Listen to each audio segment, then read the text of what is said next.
Herkese merhaba. Bu videoda size bir toplantı planlamasını nasıl yapabilirsiniz onu göstereceğim. Bir önceki videoda yeni toplantı deyip anında bir toplantı yapıp başka kişilerle bunu paylaşmıştık linkini.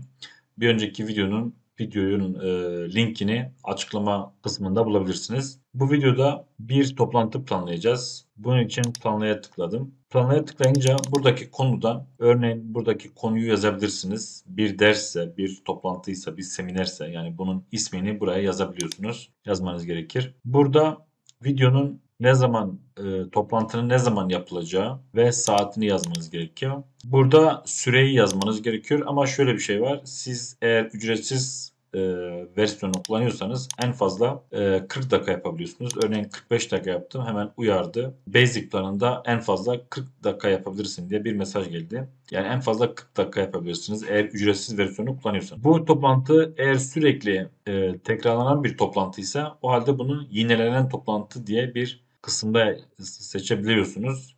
Yani bunu seçtiğinizde ondan sonra sizi takvime yönlendiriyor. Takvimden örneğin her gün saat 2'de siz bir toplantı yapıyorsanız bunu sürekli ayarlamanıza gerek yok. Bunu işaretlerseniz oradaki ayarlamaları yapabiliyorsunuz. Biz bir seferlik bir toplantı ayarladığımız için şimdilik bunu seçmiyoruz. Toplantı kimliği otomatik olarak oluştursun yoksa siz mi oluşturacaksınız gibi bir seçenek veriyor. Yani burada kendiniz bir parola verebiliyorsunuz. Bekleme odasını seçebilirsiniz. Yani link herkese açık olur ya da şifre herkese verilir. Bekleme odası diye bir oda oluşturur ve sizin onayladığınız kişiler yani orada kabul ettiği bir seçenek çıkacak. Siz burada kabul ettiğiniz zaman bu kişiler bu toplantıya katılabilecek. Bunu belirlemek için işte bunu kullanabiliyorsunuz. Ondan sonra arkadaşlar oturum sahibi açık mı kapalı mı kalsın? Katılımcılar görülsün mü görülmesin mi? Ve eğer yinelenen toplantıyı seçerseniz Google takvim mi, Outlook takvimi, diğer takvimler mi? Hangisinden çeksin bunu gibi seçenekler var. Burada da bazı tercihleri düzenleyebilirsiniz. Örneğin girişte tüm katılımcıları sessize al. Bazı kullanıcılar tam sistemi kullanmayı bilmiyorlar. O yüzden mikrofonu kapatamıyorlar. Eğer bunu tıklarsanız kişi girişte kişinin toplantıya girişinde hemen mikrofonunu sessize alarak toplantıya dahil eder. Veya diğer buradaki seçenekleri de kendinize göre ayarlayabiliyorsunuz. Örneğin saat şu an 18.38. Biz 18.45'e toplantı ayarladık diyelim ve kaydet dedik. Parolayı da şöyle alalım ya da kendimiz verelim parolayı. 1, 2, 3, 4, 5 diye mesela bir parola oluşturdum. Kaydet dedim. Şimdi gördüğünüz gibi planlanıyor yazdı. Buradaki Google hesabımla oturumumu açacağım. Bunu Google hesabıma kaydetti.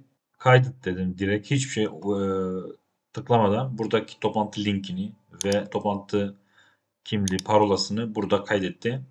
Hiçbir şey tıklamayarak kaydet dedim. Gördüğünüz gibi pazar günü 12 saat 18.45'te e, planlamasını yaptı.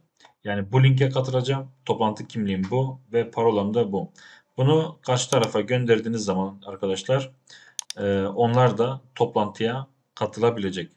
Vaktinden önce katılamaz. Çünkü e, saatine göre katılacak. Şimdi ben katıldım ama başkası buna katılamaz. Toplantı saati gelmediği için katılamıyorlar. Böylece bir toplantıyı planlayabilirsiniz. Bir sonraki videoda görüşmek üzere.